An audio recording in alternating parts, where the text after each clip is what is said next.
ओम श्री सद्गुरु परमात्मने नमः। श्री योग वशिष्ठ महारामायण निर्वाण प्रकरण सर्ग 197। राम जी ने पूछा, हे भगवान, यह जो तुमने रुद्र और कालिका का वर्णन किया सो कौन थे? महाप्रलय में तो कुछ नहीं रहता, उनके शरीर में तुमने सृष्टि कैसे देखी? और महाप्रलय होकर उनके शरीर में सृष्टि ने कैसे प्रवेश किया? उस काली के हाथ में शस्त्र क्या थे?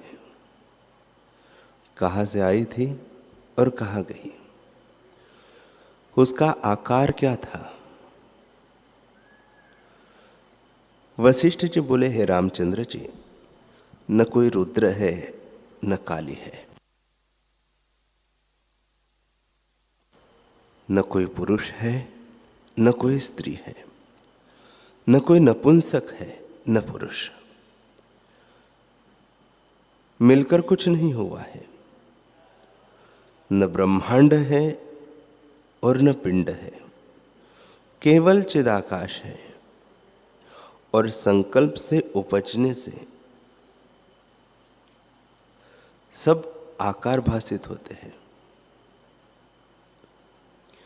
जैसे स्वप्न में आकार भासित होते हैं, वैसे ही वे आकार भी भासित होते हैं।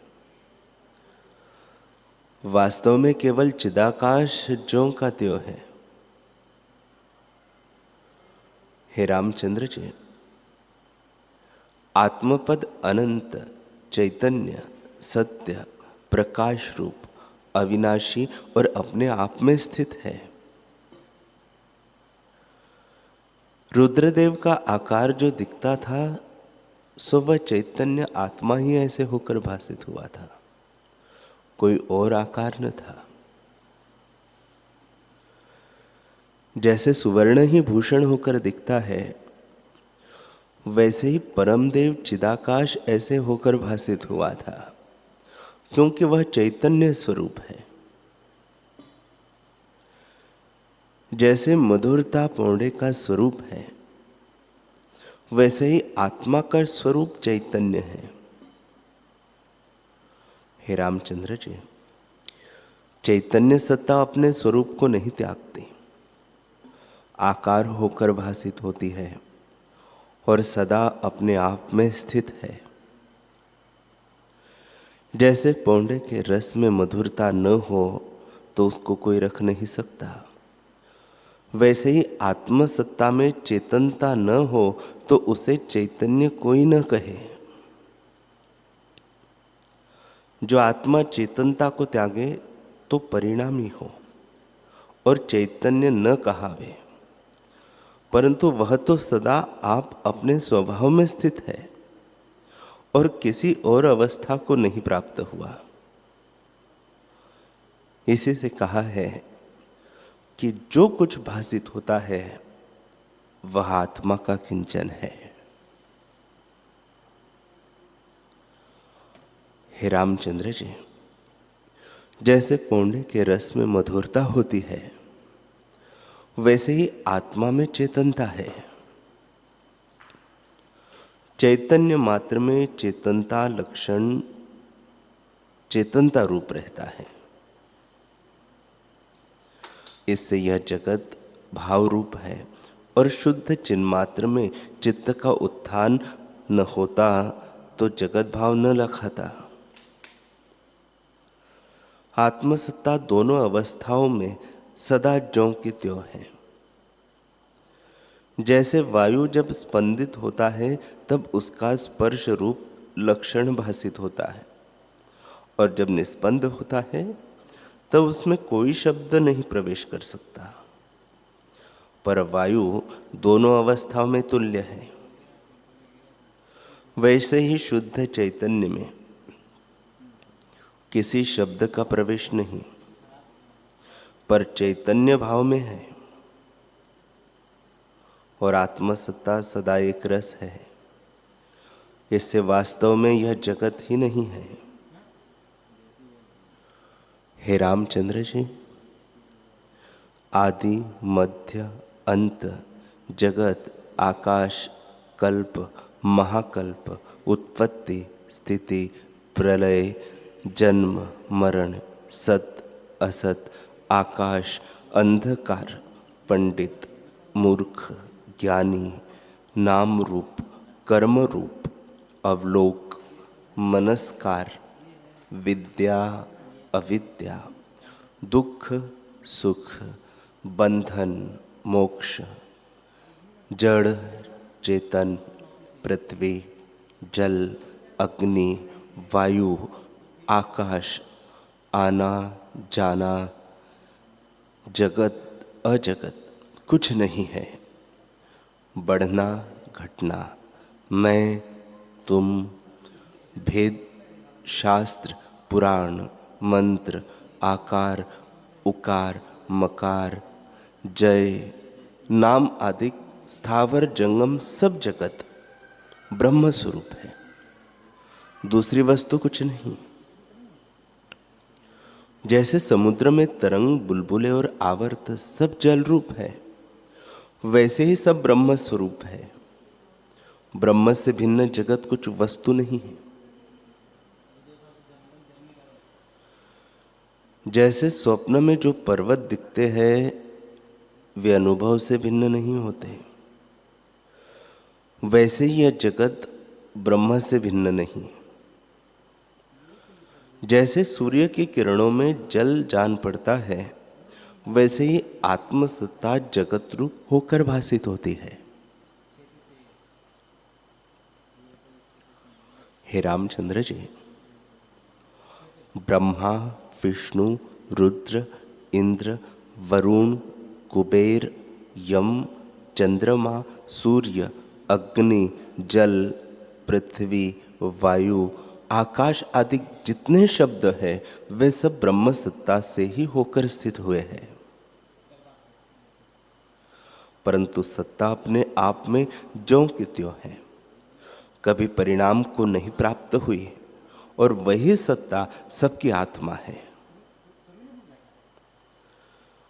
जैसे समुद्र अपने तरंग भाव को त्यागे तो अपने सौम्य भाव में स्थित होता है, वैसे ही ब्रह्म सत्ता फुरने को त्यागे तो अपने स्वरूप में स्थित हो, जो अनामय है अर्थात दुखों से रहित, परम शांति रूप, अनंत और निर्विकार है। जब इस प्रकार बोध हो तब जीव उस ब्रह्म सत्ता को प्राप्त हो। बोध, अबोध, विधि, निषेध भी वही है। जैसे जल और समुद्र की संज्ञा कही है और तरंग शब्द कहने से विलक्षण भासित होता है, पर जब जल तरंग बुद्धि को त्यागे तब केवल समुद्र रूप है। वैसे यह जीव जब अपने जीवत्व भाव को त्यागे तब आत्मरूपी समुद्र को प्राप्त हो, अर्थात जब दृश्य का संबंध त्याग करे तब आत्मा हो। श्री वशिष्ठ जी बोले, हे रामचंद्र जी, तुमसे मैंने जो चिदाकाश कहा है वह परम चिदाकाश है और सदा अपने आप में स्थित है। हे रामचंद्र जी, शुद्ध चिदाकाश जो मैंने तुमसे कहा है वही यह रुद्र रूप है और वही नृत्य करता था। वहां आकार कोई न था, केवल चिद्घन सत्ता थी और वही ऐसे होकर किंचन होती थी। हे रामचंद्र जी, जब मैं आत्मदृष्टि से देखता था तब मुझको चिदाकाश रूप ही भासित होता था। हे रामचंद्र जी, जो मेरे जैसा हो वही वैसा रूप देख सकता है और नहीं देख सकता। हे रामचंद्र जी, जिसका नाम कृतांत है वही रुद्र और वही भैरव है। वही कृतांत की मूर्ति नृत्य करके अंतर्धान हो गई। वास्तव में वह रूप माया मात्र था। यह चैतन्य सत्ता के आश्रय नाचते थे।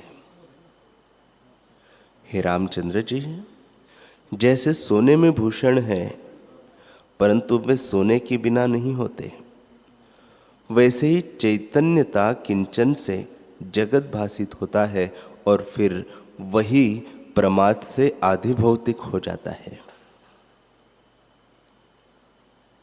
वास्तव में शुद्ध चिदाकाश रूप ही है और चैतन्यता से वही जगत रूप दिखता है।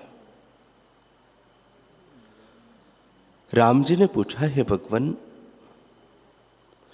प्रथम तो आपने कहा कि अद्वैत आत्म तत्व में यह जगत प्रमाद से कल्पित है और जो है तो कल्प के अंत में नाश हो जाता है। केवल अद्वैत सत्ता रहती है। अब फिर आप ही कहते हो कि चैतन्य से जगत रूप भासता है। अद्वैत में चैतन्यता कैसे हुई और कौन चेतने वाला हुआ? प्रलय के अनंतर काली क्यों कर भासित हुई? श्री वशिष्ठ जी बोले, हे रामचंद्र जी, न कोई चैत्य है और न कोई चेतता है। केवल आत्म सत्ता अपने आप में स्थित है, जो चैतन्य घन परम निर्मल और शांत रूप है। उसी को शिव तत्व भी कहते हैं। वही शिव तत्व रुद्र आकार को धारण किए देख पड़ा था, दूसरा कुछ नहीं, केवल परम चिदाकाश है। वही चिदाकाश आकार रखकर भासित होता है, पर वास्तव में कोई आकार नहीं। न भैरव है न भैरवी है, न काली है न जगत है, सब माया मात्र है।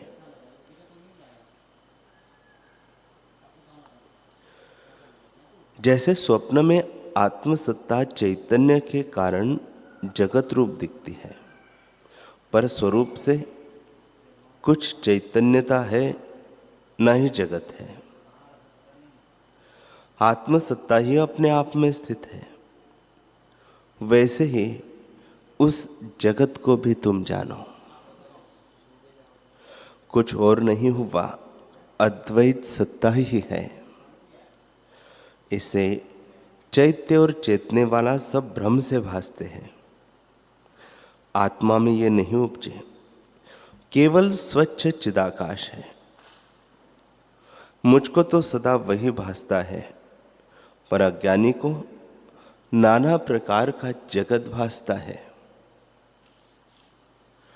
आत्मा सदा एक है, किंचन से उसमें आकार दिखते हैं।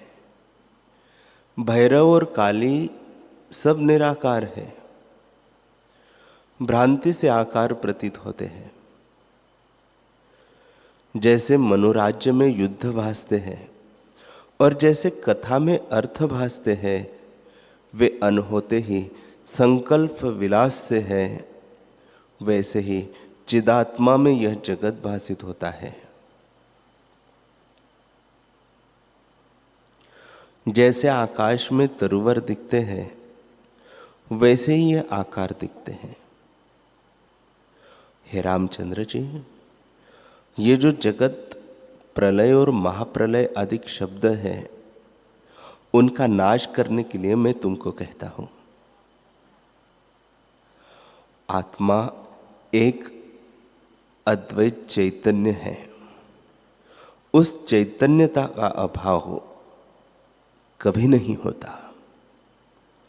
वह अपने आप में स्थित है और किंचन है।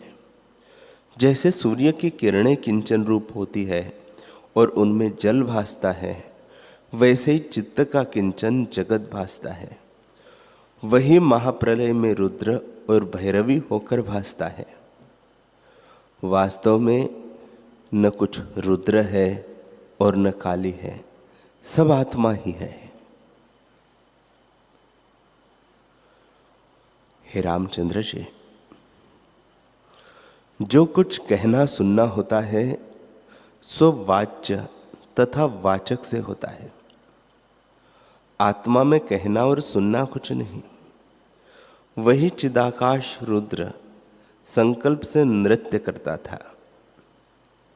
जैसे सुवर्ण भूषण होकर भासित होता है, वैसे ही चिदाकाश संकल्प से आकार होकर भासित होता है, दूसरा कुछ नहीं बना।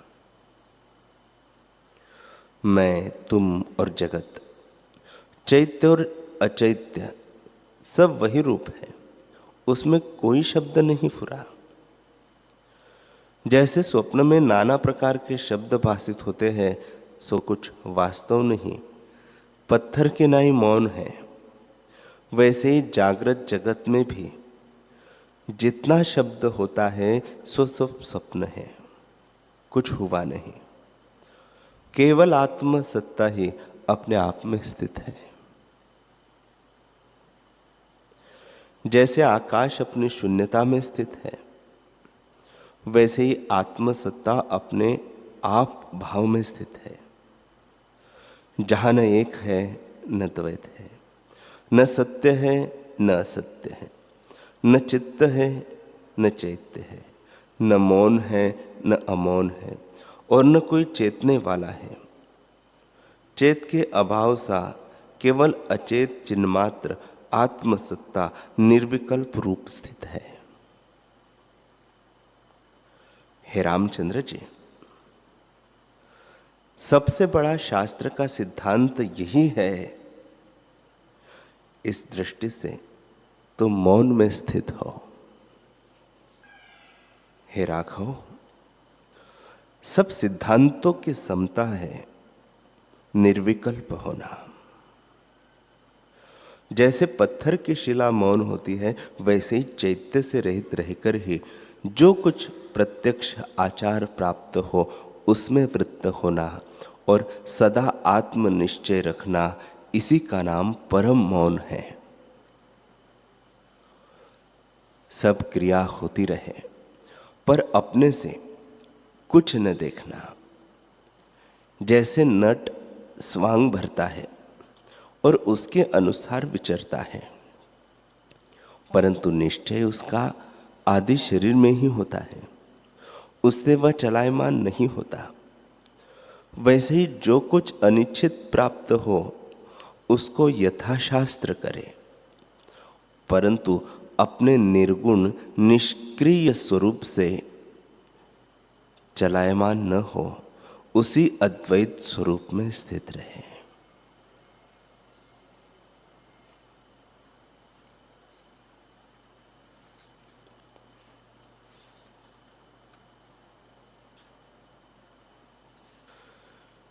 हरि ओम,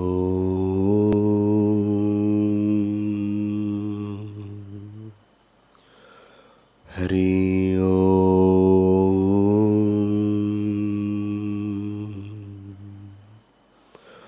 हरि ओम।